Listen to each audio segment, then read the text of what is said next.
Hey Neppers, it's me, Wild Neptune. This video will just be my opinion on all the changes that are happening or have happened in Epic 7. There's been a lot of discussion around the community about everything that's going on, and I just want to share my 2 cents about it. If you want to see content like this or other content about Epic 7 or other games too, I greatly appreciate a subscription, a like, a comment. All of it is greatly appreciated. Thank you for your support, and now let's get going. Before I start, I want to say that I come to this from a position of privilege as far as Epic 7 goes. I am a longtime player. I am not free to play. I'm not a whale, but I have spent money on the game. I basically reached almost the pinnacle of all of Epic 7. I have nothing to play for, really. I can just play the game like I want to, enjoy the game like I want to. When I do RTA, if I do RTA, I like drafting units that I like more than the units that are actually good right now. I can try different builds out when I want to. I can swap gear around. I can make like fun little videos for guides, stuff like that for PvE pretty easily because I have the resources and the knowledge of the game to do so. I realize that not every player, probably not most players, are in the position that I am, so I am looking at this from a much different viewpoint than I think other players are. With that being said, I do see and do understand some of the issues and problems that players are having with some of the proposed changes and some of the changes that have already went through. So I do want to address those and at least talk about them. Now, this is not me defending Smilegate about anything, but I do want to also look at both sides and give my honest opinions on the changes that are happening. So part of the big news was the new Awakening system and stuff like that. And there's been a lot of talk about this and a lot of discourse and outrage, I would say, over the whole system. I do want to talk about this and address this a little bit here. So I think that people would be okay with it if it's just like older heroes, and even older heroes and new heroes too.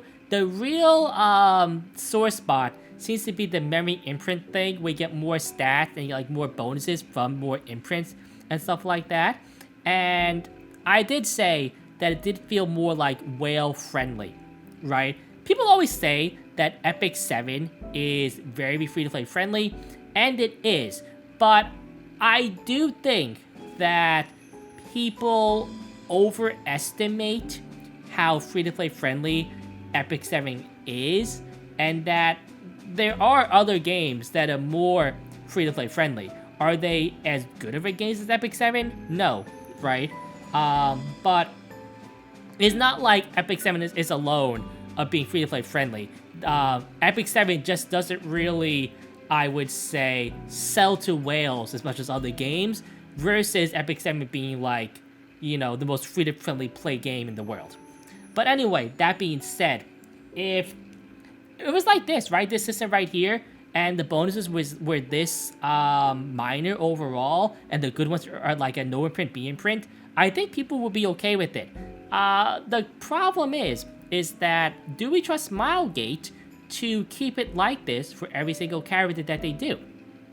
And I asked the same question, I remember, in my summer video with Lethe and Sulika, and the answer I came to was no. We don't.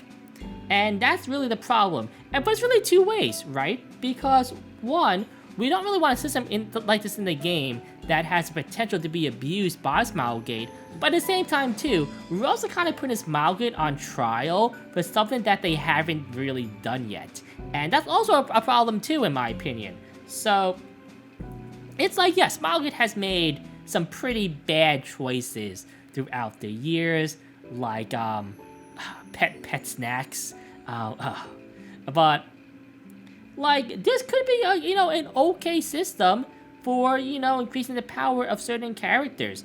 And that's where we can get to the next thing where I want to talk about.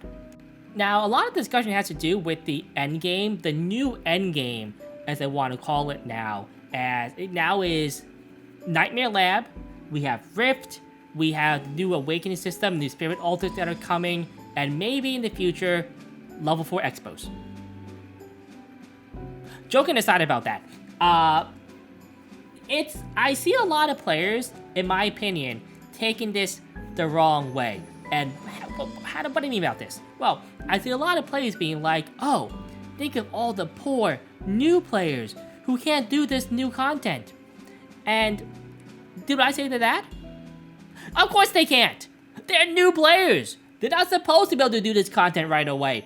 I don't really understand the mentality of some Epic 7 players where they just believe that Epic 7 can stay at a set power level at the cap for like its entire lifespan, and that's okay. It's not. I said, and I believe that Smilegate messed up by not implementing a like more universal power-up system much earlier into the game, because they basically missed their chance at making like say I-100 gear, right? If they were gonna do that, they had to do that like 2 years ago or something, right? You know, now it's way too late. I believe that, unless it was like huge changes to the gaming system, would actually kill the game. And I think they know it. And that's why we have systems like this now, right? The new Awakening system, like getting more gear, right? Like better and faster with things like Rift, which is better to farm than Hunts, because yes, Rift is going to be the new end game thing that you want to farm. I see a lot of people comparing the change for the Awakening to games like King's Raid, Genshin, stuff like that, but especially King's Raid, because unlike Genshin, which is like the top game, right, you know, with Star Rail, King's Raid is dead, right? And like, oh, right after King's Raid did this, they died. First of all, that's not really true. King's Raid lasted for a long time after these changes. And also, the comparison isn't really fair either, because King's Raid, which is a game that I played a lot, and that I was like competitive in, right? You know, I was a top 100 player in King's Raid, and they had a lot of power creep throughout its lifespan. I don't think people like know this, or like at least they kind of cherry pick things here, where King's Raid had tons of new systems introduced, like new gear, better gear to farm, new enchantments, better enchantments, like new unique weapons, better like transcendent weapons, whatever they called it, right? You went from like one unique treasure to be able to keep like all of them at the same time. They had like more stat bonuses, stuff like that, and that was like throughout the whole life of the game. The game started like that, and it ended like that. Truthfully, King's Raid died because the management of the game just wasn't really that good. Like let's be honest here.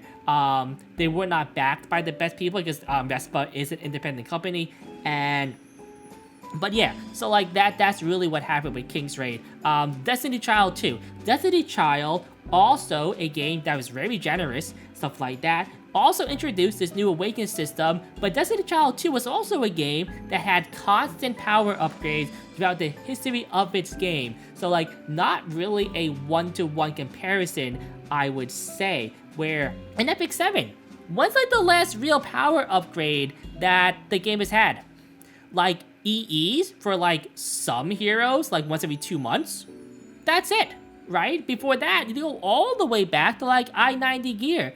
Like, that is just insane to me that players, you know, are at the point where they're like, oh, like any increase of like the game's like power level is automatically a bad thing, and not because it like hurts them, right? But it hurts like the new players, and these updates are not for new players. You think, oh, well, the Smilegate doesn't care about the new players? No, of course they care about the new players. Smilegate has done more to improve the new player experience than they have done almost anything else in the entire game. The new player, like, intro has been redone, like, multiple times already.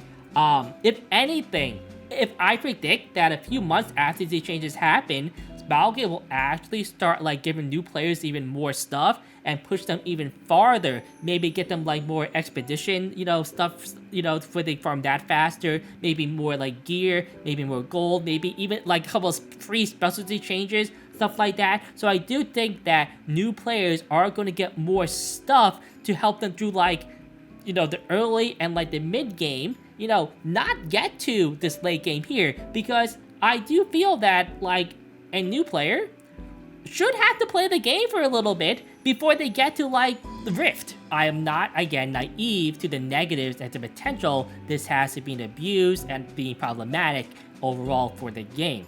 Again, I come from this from a spot of privilege. Like you see here, my triple S Ravi, my triple S Charlotte, my triple S Milim, my triple S Luna, triple S Rem, triple S, what else do we have? Elena, Charles, Landy, LAC, Bellion, LRK, you know, lot of triple S units here. Then we have like some more like double S units down here, some S units, right? 8 pages. Like, I am not hurting on the imprint department, right? Chances are, if a hero has a awakened potential, I have imprints on that hero. And again, I understand that not everybody, at least like not most people, are in the position that I am in, right? So again, perfectly understand that. But like I said, there are things that I am aware of that could be abused and some problems that the thing has. Of course, one of them is the imprint system itself, and that yes, it can be abused. And do we press Smilegate to keep it like it is shown on the notes? Probably not, right? Now, do I think they should get rid of that part of it? Yes, I do actually. But if it stayed at the power level it is, like they showed, would I be fine with it? Probably, right? I don't know. You know, as they say, you know, acceptance leads to complacency. Complacency leads to being effed in the ass. But that being said, let me close down Pribbles here for a second here and find the, here we go. So one of the big things is that it says to unlock transformation stones and unleash stones, there'll be a new currency and can be obtained by clearing Spirit Altar Hell, Epic Hell, we know that. And this allows you to awaken a hero's potential approximately every 4 weeks. I believe this means like fully awakened. If it's only one node, that would be insanely slow. So I'm guessing it is like a full potential awakening once every 4 weeks. So one hero you can max out once every 4 weeks. And this sounds okay because it time gates people in what they can do. So people can't get like too far ahead of everybody else. The problems come with the fact that now it also time gates like this is now I just said that, you know what, new players, this isn't for new players, but it actually does hurt new players too, because since this is a time gated thing, they cannot actually upgrade their favorite heroes all the way until they do this, and then they're time gated in like, you know, getting these, right?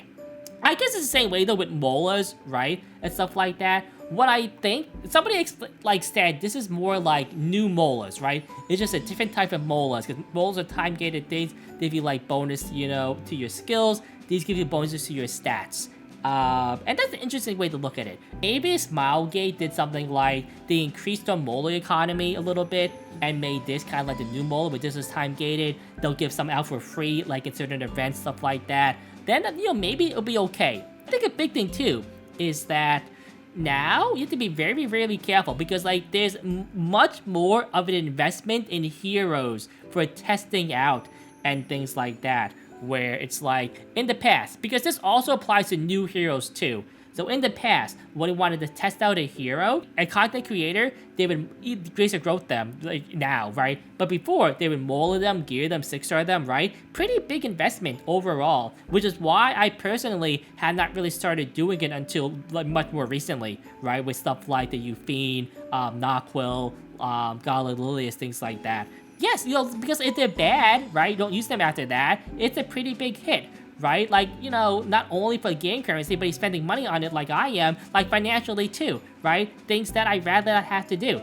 And this just makes it even worse for those people, and not only content creators, right, but anybody who wants to test or try new characters out, because once you do this, can he get these back?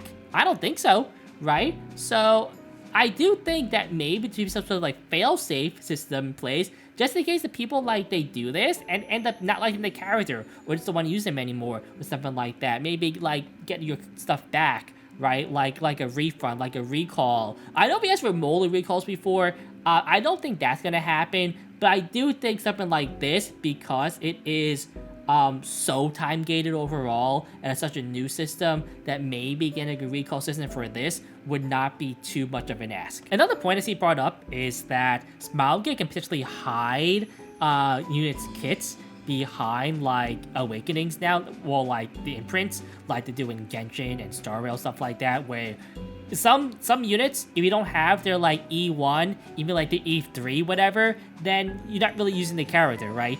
And I honestly don't think that this is really gonna happen that often.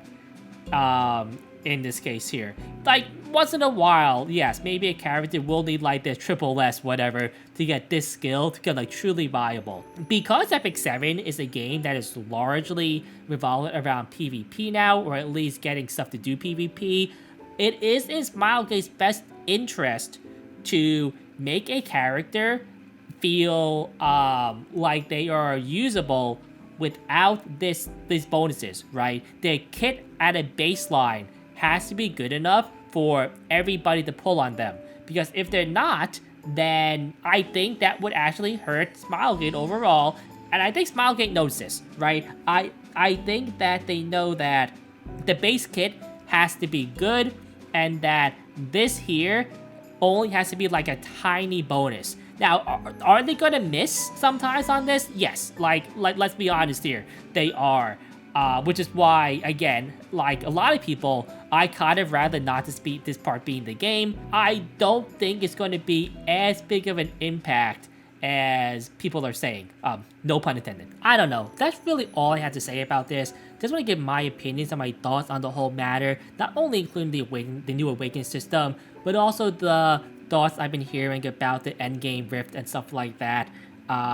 I don't expect this video to be that popular. I do think that my opinion is not the popular one, and I'm, fully ready to accept that. But it is my opinion, and I do want to share it with you guys.